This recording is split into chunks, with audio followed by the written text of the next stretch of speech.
Gente, bom dia. Hoje é sábado, dia 27 de setembro. Espero que a gente tenha um sábado maravilhoso, depender de mim vai ser. Hoje a gente vai fazer uma entrega no processo do trabalho. A gente começou desde lá a petiçãozinha inicial, a gente foi para a defesa, a gente entrou nos recursos. A gente começou falando das primeiras petições iniciais, a básica da básica da básica, reclamação trabalhista. É a petição inicial, que o seu cliente chega e ainda não tem processo, ele simplesmente vai lá para reclamar do seu empregador, ou reclamar de algo que está acontecendo naquele momento, ou de algo que aconteceu e ele já foi demitido, mas não recebeu tudo, ou entende que não recebeu todo o seu direito. Aí procura você. E aí, se ele ainda estiver trabalhando, ainda na empresa, e estiver insatisfeito, você pergunta a ele se ele quer continuar trabalhando. Que se ele não quiser, você vai entrar com uma reclamação trabalhista com pedido de rescisão indireta. E isso é possível quando ele tem como provar que o empregador está cometendo uma falta grave. A falta grave pode ser, por exemplo, não recolher o FGTS, que é mensal e é obrigação do empregador. A falta grave pode ser mês de salário em aberto, pode ser um assédio, mas tudo isso são matérias de prova. Agora, o FGTS, quem tem que provar, claro, é o empregador, e os salários também o empregador junta nos autos que não tem salário em atraso e assim ele se defende. Mas se ele realmente estiver devendo, o empregado pode pedir uma reclamação trabalhista com rescisão indireta. A peça é reclamação, a peça não é rescisão indireta, a peça é reclamação trabalhista. E aí a empresa vai se defender, fazer a sua contestação. Pode acontecer também da empresa não ter feito nada de errado, mas agora, neste momento, está querendo fazer algo que o seu cliente não quer, como, por exemplo, ser transferido para um lugar que ele não quer ir. E ele não tem obrigação de ir se ele não for cargo de confiança. Ele não tem obrigação de ir. Então, ele só precisaria ir, se ele fosse cargo de confiança, ele não precisaria concordar, desde que houvesse necessidade da empresa. Então, outra situação que pode acontecer na prova e na vida é o seu cliente dizer: não, eu não quero sair da empresa. Mas a empresa quer me transferir para outra localidade da qual eu não quero ir, é longe demais para mim, isso vai me atrapalhar. E não há necessidade. É uma mudança que eu acho, o seu cliente diz: eu acho que ele está pedindo para eu pedir demissão, mas eu não vou fazer isso. Eu não vou pedir demissão. E aí você pode fazer, entrar com a reclamação trabalhista. Lembrando, se é empregador, só pode ser reclamação trabalhista. O empregador está cometendo algo, ou possível de cometer algo, com possibilidade, e você precisa reclamar dele na justiça para que ele pare. E a forma de reclamar do empregador é com reclamação trabalhista, que nesse caso, para evitar uma transferência abusiva, se entra com a RT com pedido de liminar. E, mais uma vez, obviamente, a empresa vai se defender, fazer a sua contestação, e na contestação ela pode dizer: não, há necessidade sim da empresa, há necessidade que o empregado seja transferido. E eu comprovo aqui que ele já sabia dessa possibilidade de transferência, isso é a defesa da empresa. E o juiz vai analisar. Quando o juiz fizer a instrução e analisar, o juiz vai proferir a sua sentença. E a gente já viu que se o juiz decidiu, julgou o mérito, a gente pode questionar a decisão do juiz através de um recurso. E esse recurso é o recurso ordinário. A gente viu que também, se essa decisão do juiz, a gente perceber que ela tem uma falha, seja no nome, no número do artigo, alguma falha, algum erro material, ou se essa decisão não tem um erro material, mas tem um vício, como, por exemplo, da omissão, ele deixou de analisar algum pedido do autor, ele foi contraditório, ou ele foi confuso, obscuro, a gente viu que isso ainda pode ensejar o direito do trabalhador entrar com um recurso que se chama embargos de declaração, que ele é antes do recurso ordinário. Embargos de declaração é o recurso para sanar vícios, para deixar a sentença limpinha e cheirosa, e aí sim entrar com o recurso ordinário. A gente estudou também que se o seu cliente não for o trabalhador, mas sim a empresa, que busca você e diz: doutor, doutora, eu tenho um trabalhador que ele está sendo muito safado. Na hora do trabalho, os funcionários estão vendo ele usando o computador da empresa para acessar sites de pornografia. Esse funcionário, infelizmente, doutor, ele é presidente do sindicato, mas eu não quero mais ficar com ele. Desse jeito, não. O que eu posso fazer? Você, como advogado que estuda, sabe, você, dirigente sindical, ele não pode ser demitido de imediato. O que a empresa pode fazer é suspendê-lo. E aí a gente estudou que no prazo de 30 dias, é um prazo decadencial, o empregador vai ter o direito líquido, certo, de suspender e ter o direito de entrar com o inquérito judicial para apurar a falta grave. E aí sim, se apurada a falta grave, o empregador vai poder demiti-lo por justa causa, por ato de incontinência de conduta. É uma das faltas graves que a gente também já estudou. Claro que quando a empresa entra com o inquérito judicial, é claro que o empregado vai ter o direito a se defender, ou seja, de contestar. E aí, depois de instruído o processo, o juiz vai julgar. E, mais uma vez, se o juiz julgou o inquérito, vai caber recurso. E o recurso, claro, o primeiro recurso que quiser em processo é RO. Mas se a decisão do juiz tiver um vício, a gente, antes de entrar com RO, entra com embargos de declaração. A gente também viu que quando o seu cliente é um empregador e ele não quer e ele quer, melhor dizendo, ele quer pagar as verbas rescisórias daquele ex-funcionário, mas esse ex-funcionário se nega a receber, ou o ex-funcionário morreu e ele não sabe quem são os seus beneficiários, ou o ex-empregado sumiu, o empregador não sabe como fazer, ele procura você para resolver essa bronca, ele não pode ficar com um valor que não é dele. Então, você, como advogado da empresa, para evitar que ele pague a multa do atraso, para que ele seja condenado a pagar a multa do atraso de 10 dias da extinção do contrato, você entra com a juíza a ação de consignação em pagamento, que, logicamente, como é um inicial, a outra parte tem direito a se defender. E isso foi o simulado 2, uma contestação de uma ação de consignação em pagamento. E aí, o empregado ele tem o direito de se defender e dizer, não, na verdade, eu me recusei a receber as verbas, sim, mas porque o que ele falou não é verdade. E aí você vai fazer a defesa do seu cliente, se você estiver advogando para o trabalhador, fazer a contestação. E na sua contestação, você fala a sua versão e cobra o que é devido. Quando você cobra o que é devido, é o que a gente chama de reconvenção, é o contra-ataque. Então, se existe o contra-ataque dentro da contestação, a reconvenção é um contra-ataque. É você dizer, não, ele não deve só isso, ele deve isso mais aquilo, e aí tem que apontar o que é o aquilo. Lembrando que a ação de consignação em pagamento, via de regra, são verbas rescisórias e vocês vão receber uma aula perto da prova, um pouquinho antes, claro, para relembrar todas as 7 verbas e saber fazer os cálculos bonitinho para que, se a prova trouxer uma questão, uma peça de ação de consignação, vocês saibam quantificar saldo de salário, 13º, o aviso prévio, férias mais um terço. Você vai saber quantificar se tiver férias vencidas, mostrar a guia da FGTS, guia do seguro-desemprego e a multa dos 40%. São 4 cálculos básicos, bobinhos, que eu vou ensinar a vocês. Outra coisa, se o seu cliente chega, essa peça é muito importante. Se o seu cliente chega reclamando do empregador, mas ele fala, olha, doutora, eu não quero mais do que a minha rescisão, mais do que eu entendo que é direito, e está aqui, ó. Eu já estou com um documento assinado pela empresa. Eu só quero receber isso, nada mais além disso. Eu não tenho hora extra, eu não tenho nada além disso a receber. Eu sei, o empregador só precisa pagar a rescisão. Que ele disse que ia fazer o depósito, me entregou o papel da guia, mas não pagou. Me entregou o papel do termo de rescisão, perdão, TRCT, mas não depositou. Você só quer isso mesmo, não quer reclamar mais nada? Não. Você tem uma prova escrita disso? Beleza, pode deixar comigo. Tem um jeito mais rápido de resolver? E a gente não vai entrar com reclamação trabalhista. Tem um jeito mais rápido que se chama a ação monitória. E a ação monitória, mestre, mas aí a pessoa quer só um pedido. O pedido que ela quer não é só um. Ela quer receber o que está no termo de rescisão. Aí tem que apontar todos os direitos que estão no termo de rescisão. Está lá. Ele tinha direito, ele foi demitido. Aviso prévio, tem que colocar. Aviso prévio. A gente não pode deixar nada subentendido. Ele só quer receber o que está no termo de rescisão. Você tem que falar isso para o juiz. O que está no termo de rescisão? Saldo de salário de tanto. 13º de tanto. Ele vai estar com o termo de rescisão. E aí você vai dizer o que estiver discriminando a rescisão de uma dispensa sem justa causa, se for o caso. Você tem um termo e a prova tem que dar esses dados. Porque você precisa colocar na sua ação monitória especificamente o que você está querendo que a empresa pague. Tem que colocar específico. Não pode dizer, eu quero só o meu direito. Não. A prova vai dar o que ele está dizendo, que é o direito dele, e você vai dizer o que é. Porque não vai deixar nada subentendido. Tudo bem? E aí sim a empresa vai ter, claro, o direito a se defender. Toda petição inicial, lembra disso, toda petição inicial tem direito, toda ação tem direito à reação. E a reação é uma defesa, que é contestar. Mas na ação monitória, quando a gente olha os artigos, a gente vê que lá chama embargos a ação monitória. É o nome da defesa da ação monitória, não chama-se contestação. E se eu escrevesse contestação, quando eu estivesse falando de uma defesa de uma ação monitória, você acha que pontuaria? Eu digo, acho que não. Acho que não. Eu digo acho porque isso não caiu ainda.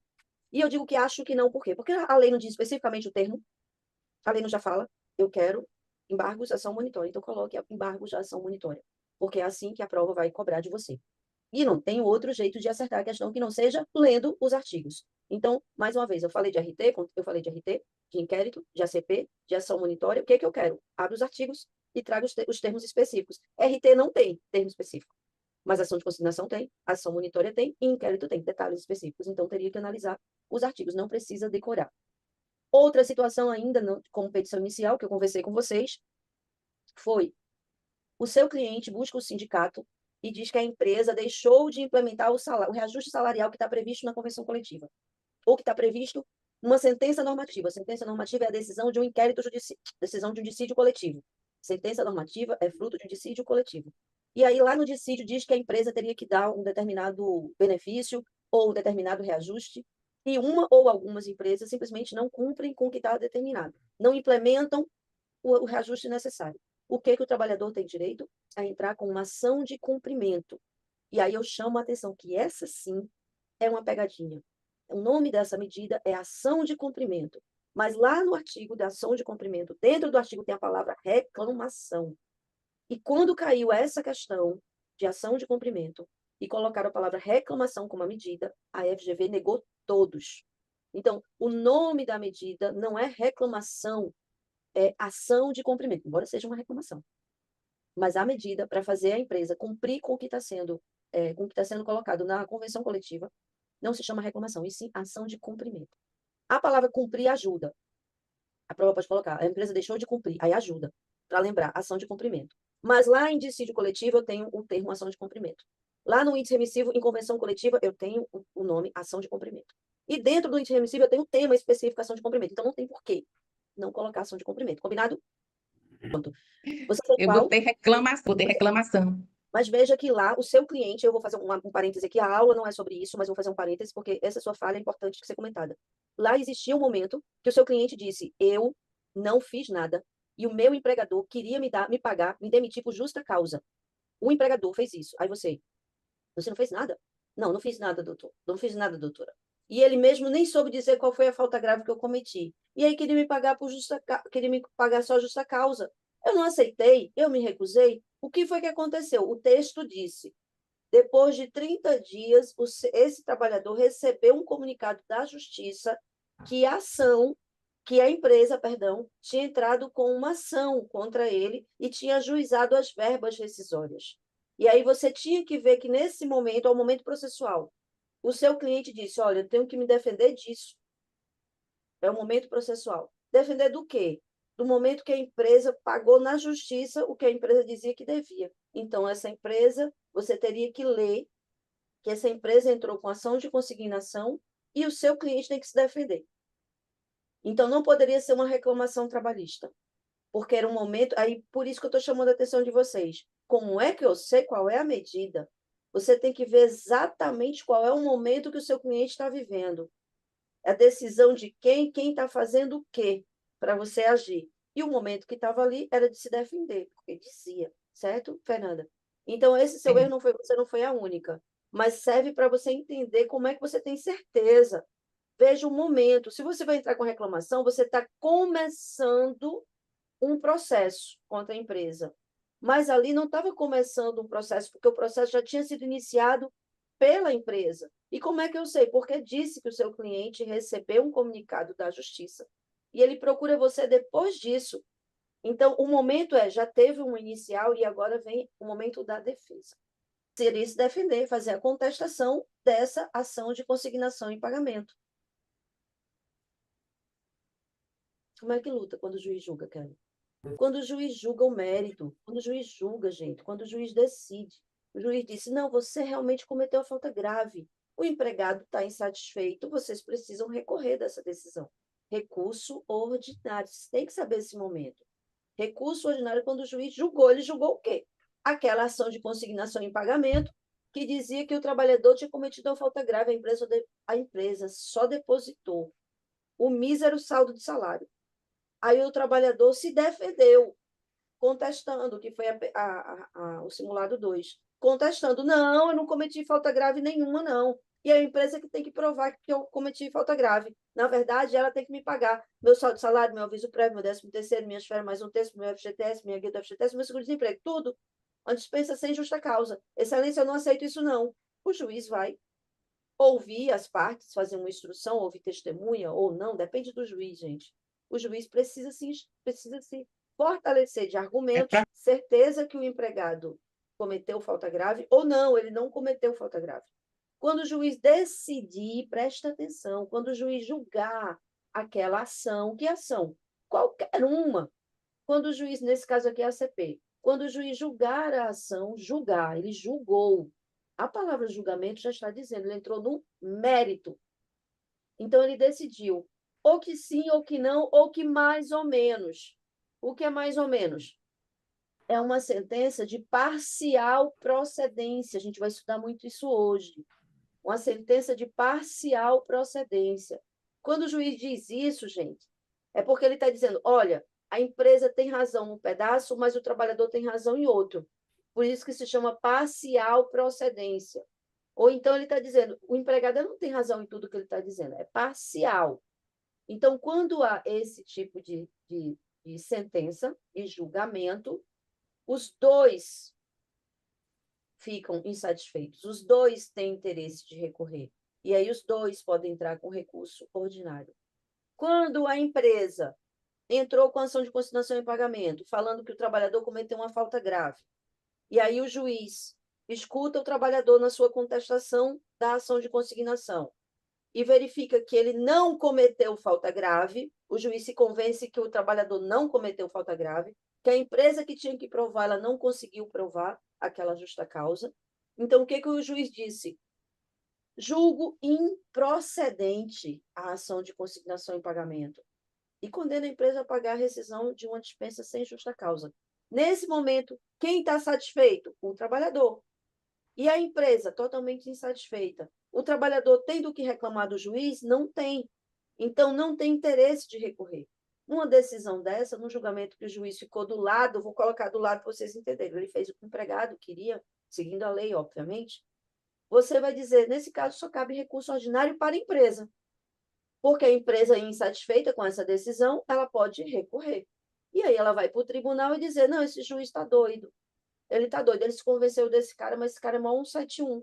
O juiz, a empresa, perdão, no seu recurso, vai lavar a roupa.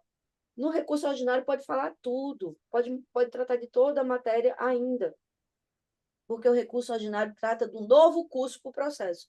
E aí ele pode dizer, olha essa prova, olha essa testemunha, olha isso, pode chamar testemunha, inclusive.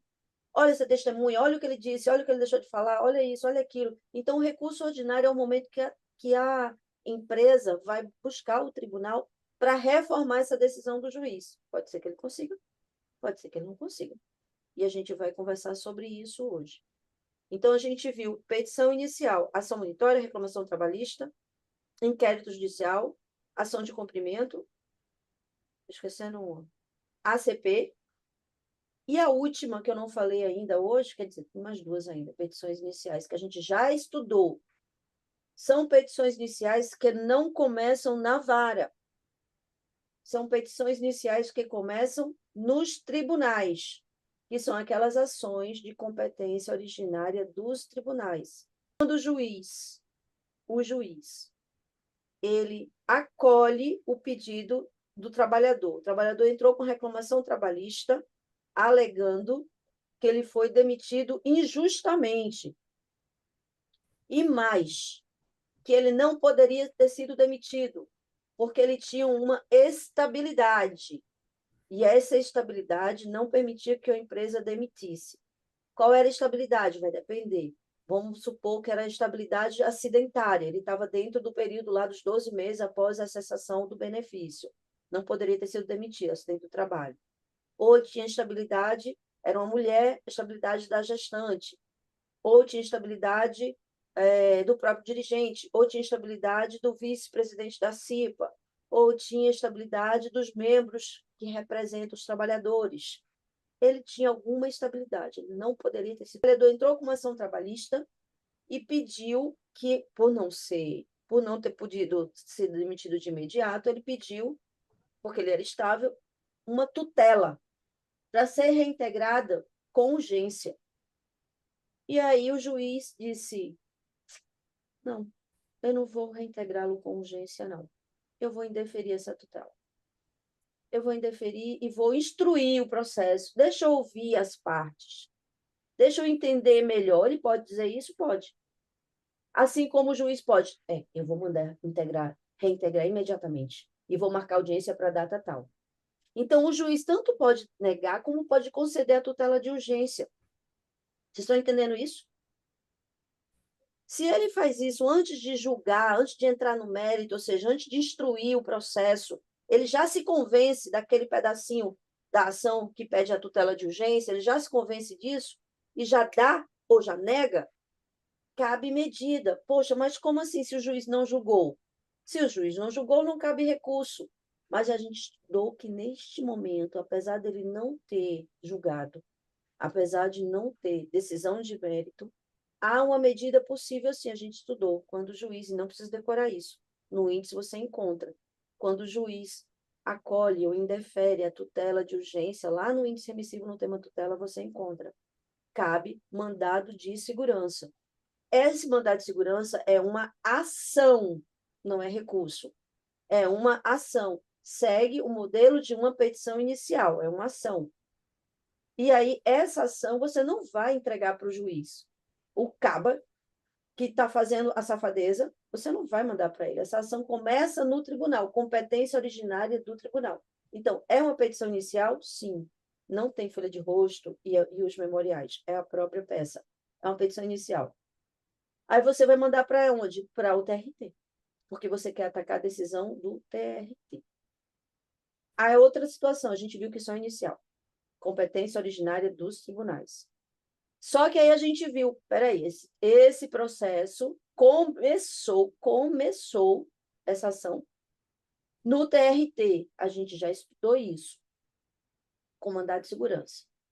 Aí você lá no índice remissivo, mandado de segurança tem essa situação. Mandado de segurança que começa no TRT. O TRT julgou a sua inicial, que era o MS. Quando o juiz julga esse mandado de segurança, juiz não, né, gente? Eu entrei para o tribunal. Quando o tribunal julga o mandado de segurança, você não decora. Lá no índice tem isso. Você só precisa localizar. Quando o tribunal julga o seu mandado de segurança, o TRT, claro que cabe medida, claro que cabe recurso. É uma ação que nasceu no TRT.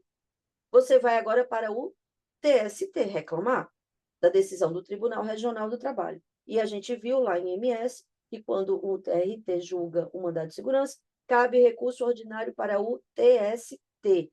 Você vai subir a escada e vai bater na porta do TST com recurso ordinário. A gente viu também a última ação, a última foi. A gente viu outra ação que também é uma inicial, que pode acontecer quando acaba um processo, ou seja, transita em julgado uma decisão. Transita em julgado significa houve um julgamento e as partes não recorreram. Ou recorreu num momento, em outro não, mas em algum momento do processo ele parou, teve a fase do recurso e ninguém fez nada, transitou em julgado. Se transitou em julgado para você, pode transitar em julgado para você. Você não recorreu, transita em julgado. Gente, só para vocês raciocinarem, transitar em julgado nada mais é do que você tem um momento para recorrer e não usou. Você tem um momento para recorrer de forma atrasada, que se chama recurso adesivo, que a gente vai estudar hoje, e também não usou. É como se você dissesse, não, eu não quero recorrer dessa decisão. Então tá. Depois que passou o prazo, acabou, preclui. Não tem mais o que se falar. Agora, preste atenção, o processo tem sempre dois lados. Se um lado recorreu e o outro não, o outro que não recorreu preferiu ficar quieto, nem de forma originária, nem de forma adesiva, não recorreu, transitou em julgado. Pode transitar em julgado só para um lado? Pode. O processo não precisa transitar em julgado para os dois ao mesmo tempo. Ele pode, por exemplo, saiu a sentença do juiz hoje, tem 8 dias para recorrer. Não recorreu. O trabalhador não recorreu. Mas a empresa recorreu. Então, o trabalhador tem um prazo das contrarrazões. Ele pode se defender, ainda pode, com recurso ordinário adesivo. A gente vai estudar isso hoje. Não, o trabalhador não quis recorrer de jeito nenhum. Então, para ele, transitou em julgado. Não cabe mais recurso. Transitou, acabou discussão. Mas a empresa está recorrendo, beleza. Se a empresa está recorrendo e a sentença está daquele jeito que estava antes, ele não tem mais o que reclamar. Por quê? Ele não tem mais o que recorrer. Por quê? Porque passou o prazo dele. Então, transitar em julgado é quando você não tem mais tempo de recurso. Só que aí, depois que transitou em julgado, o trabalhador descobriu um detalhe. E esse detalhe está previsto no artigo 966 do CPC. É um detalhe grave, é um detalhe muito sério, que pode fazer com que aquela sentença que transitou em julgado seja quebrada, desconstituída. Então, ele descobriu, por exemplo, que o juiz prevaricou ao julgar o seu processo, que o juiz era corrupto, que o juiz era impedido, descobriu, ou se lembrou, ou quer agora falar de incompetência absoluta, descobriu que o juiz julgou algo que já tinha sido julgado antes. Não pode, viola coisa julgada. É uma das hipóteses de cabimento da ação rescisória. Então, Quando tem lá trânsito em julgado, opa, a única forma de tentar desconstituir essa sentença é com uma nova ação. E essa nova ação se chama ação rescisória, que não começa na vara, mas sim no TRT, competência originária dos tribunais, do TRT ou do TST, dependendo de onde você está querendo desconstituir, qual é a decisão. É outra inicial. É muita informação? É. Mas na hora da prova, como é que eu faço? Eu abro o artigo e confiro. Eu abro o artigo e verifico a situação. A situação é, transitou em julgado, esse processo já transitou? Já.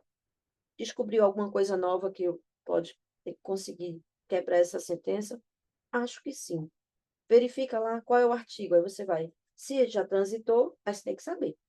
Se já transitou, ação rescisória. Aí você vai lá, pega o artigo de ação rescisória, 966 e seguintes, o 966 tem todas as hipóteses de cabimento, e aí ele vai ter que se encaixar em uma das situações do 966. O que eu estou falando é, o fato de ter transitado em julgado, Kelly, não necessariamente significa que vai caber rescisória. Significa que se transitou, recurso não cabe. Não pode mais recorrer. Mas tem um detalhe que eu descobri depois. Será que eu posso ainda reclamar? Será que eu posso ainda buscar brigar na justiça? Verifique se ele se encaixa dentro de uma das hipóteses do 966. Se encaixar, você entra com rescisória. Então, transitou em julgado e não pode mais reclamar, o que acontece? Senta e chora. Senta e chora, acabou. Transitou, agora vai ter a execução e acabou-se. E hoje a gente foi até aqui em ações iniciais. O que acontece?